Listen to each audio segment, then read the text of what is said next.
Sweden کے دارالحکومت stock home سے عارف کسانہ کا اسلام قبول کیجیے۔ اختتام ہفتہ پہ ہفتے بھر کی اہم خبریں، رپورٹس، ان پہ تبصرے کا سلسلہ سویڈن کی ڈائری آپ کی خدمت میں پیش ہے، جس میں یہ جائزہ لیں گے کہ اس گزرے ہوئے ہفتے میں سویڈن میں کیا اہم واقعات ہوئے ہیں اور کون کون سی اہم ایسی خبریں ہیں جو ناظرین کے لیے بڑی اہم ہو سکتی ہیں۔ تو پہلی خبر یہ ہے کہ سویڈن کی حکومت اور ان کی جو اتحادی جماعت سویڈش ڈیموکریٹس ہیں، انہوں نے اب ایک پالیسی کا فیصلہ کیا ہے کہ جو ممالک سویڈن سے مدد لیتے ہیں یا سویڈن جن کو کسی طرح سے بھی امداد دیتا ہے، ان کو سویڈن کی جو مائیگریشن پالیسی ہے اس کے مطابق چلنا ہوگا۔ اور مائیگریشن پالیسی میں یہ ہے کہ اگر کسی ملک کے شہری کو یا شہریوں کو سویڈن سے نکل جانے کا حکم دیا جائے تو متعلقہ ملک جو ہے اس کو اپنے وہ شہری واپس لینا ہوں گے۔ اگر وہ ملک اپنے شہری واپس نہیں لے گا تو پھر اس ملک کی امداد بند کر دی جائے گی۔ اس سلسلے میں جو سویڈش ڈیموکریٹ پارٹی کے جو ترجمان ہیں آرون ایملسن، انہوں نے یہ کہا ہے کہ یہ ہماری ایک پالیسی ہے کہ اگر ہم مختلف ملکوں کو کسی طرح سے امداد دیتے ہیں تو اس ملک کو پھر سویڈن کے جو قانون ہے یا ہماری جو امیگریشن پالیسی ہے اس کو ہمارے ساتھ جو ہے وہ چلنا ہوگا۔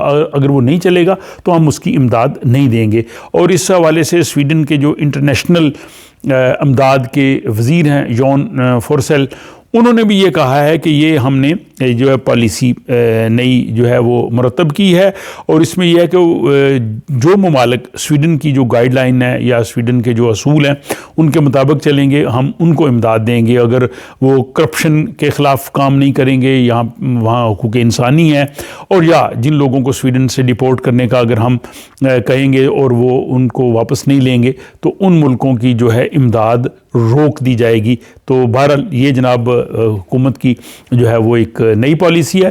دوسری خبر یہ ہے کہ کرسمس کے قریب امن و امان کی صورتحال کو بہتر رکھنے کے لیے سویڈن کے جنوبی علاقے سکونے ریجن میں جو مسلح پولیس ہے، ان کے پاس مشین گنز اور دوسرا جو آتشی اسلحہ ہوگا، وہ شاپنگ مالز اور خریداری کے جو مراکز ہیں ان میں گشت کرے گی تاکہ لوگوں کو جو ہے وہ تحفظ فیل ہو اور کسی قسم کا کوئی ایسا دہشت گردی کا واقعہ نہ ہو۔ اگر ہونے والا ہو تو پولیس فوری طور پہ جو اس کو روک سکے۔ دوسرا، اس ہفتے میں دو حادثات پیش آئے جو کہ کام پہ حادثات پیش آئے، جس میں جو ہے وہ 7 افراد جو ہے وہ جان سے گئے۔ ایک حادثہ جو ہے پیر کے روز اسٹاک ہوم کے علاقے سندبی بیری میں آیا، وہاں پہ تعمیرات کا کام ہو رہا تھا اور ایک جو لفٹ ہے وہ 20 میٹر بلندی سے وہ گری، جس میں سے 5 لوگ جو ہے وہ جاں بحق ہو گئے۔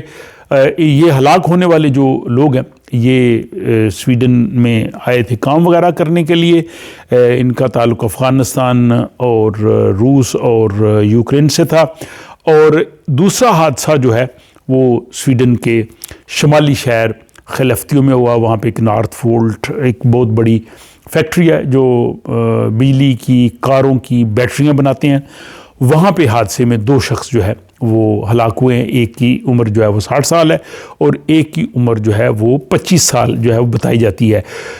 یہ کہتے ہیں جی کہ 2023 جو ہے اس حوالے سے بڑا افسوسناک سال ہے کہ کام پہ سویڈن میں تقریباً 54 لوگ 54 لوگ جو ہیں ان کی جو ڈیتھ ہوئی ہے۔ یہ بہت بڑی تعداد ہے، یہ 2013 کے بعد سب سے بڑی فگر ہے۔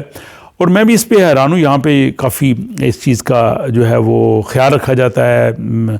آربس ملیو ورکت ایک الگ ادارہ ہے جو ان چیزوں کو دیکھتا ہے۔ اس سب کے باوجود جو ہے وہ اتنی بڑی تعداد میں لوگوں کا کام پہ جو ہے وہ ہلاک ہونا ایک افسوس کا پہلو ہے۔ اور یہ جو واقعہ یہاں پہ سندبی بیری ہوا ہے، اس میں بھی غفلت کا جو ہے وہ پہلو جو ہے وہ سامنے آیا ہے۔ بہرحال یہ جناب اس ہفتے میں 2 واقعات ہوئے ہیں جن کی تفصیل سے میں نے آپ کو آگاہ کیا ہے۔ اس کے بعد اچھی خبر یہ ہے کہ جو مہنگائی ہے، افراط زر ہے، انفلیشن ہے، یہ کم ہو رہا ہے۔ یہ ستمبر میں 4.2 پہ تھا لیکن اب یہ 3.6 پہ آ گیا ہے۔ یہ ایک ادارہ ہے CPIF، اس نے یہ رپورٹ دی ہے اور اس پہ تبصرہ کرتے ہوئے جو سویڈ بینک جو ہے اس کے ترجمان نے کہا ہے کہ یہ سویڈن کا جو مرکزی بینک ہے رکس بینک اور سویڈن کے لوگوں کے لیے جو ہے وہ کرسمس گفٹ ہے۔ لیکن اس کے ساتھ ہی یہ رپورٹ بھی آئی ہے کہ اس سال جو کرسمس کے لیے لوگ کھانے پینے کی چیزیں لیتے ہیں تو وہ کافی زیادہ مہنگی ہیں۔ بہرحال میں ناظرین سے بھی گزارش کروں گا وہ بھی اپنا تجربہ جو ہے وہ ضرور کمنٹس کی صورت میں لکھیں، اور آپ کے کمنٹس بڑے اہم ہوتے ہیں۔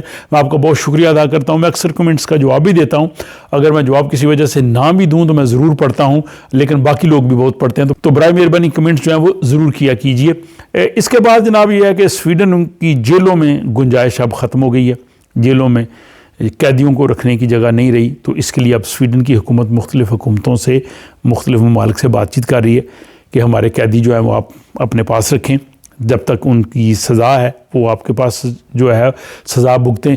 تو یہ اس سلسلے میں حکومت جو ہے وہ ظاہر سویڈن کے قانون کو بھی انہوں نے دیکھنا ہے، اور جو اس حوالے سے مختلف ملکوں کے ساتھ ان کی بات چیت بھی جاری ہے۔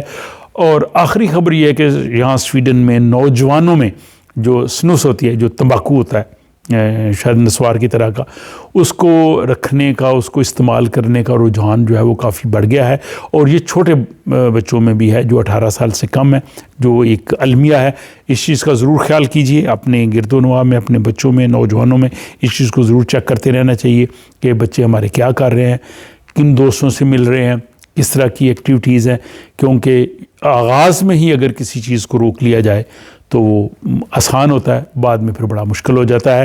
تو یہ تھا جناب خبرنامہ، کہہ لیں کہ ہفتے بھر کی اہم خبریں سویڈن کے شب و روز۔ آپ کو کیسے لگتے ہیں؟ اپنی رائے ضرور دیجیے، اپنا خیال رکھیے گا، اور مجھے دیجیے اجازت۔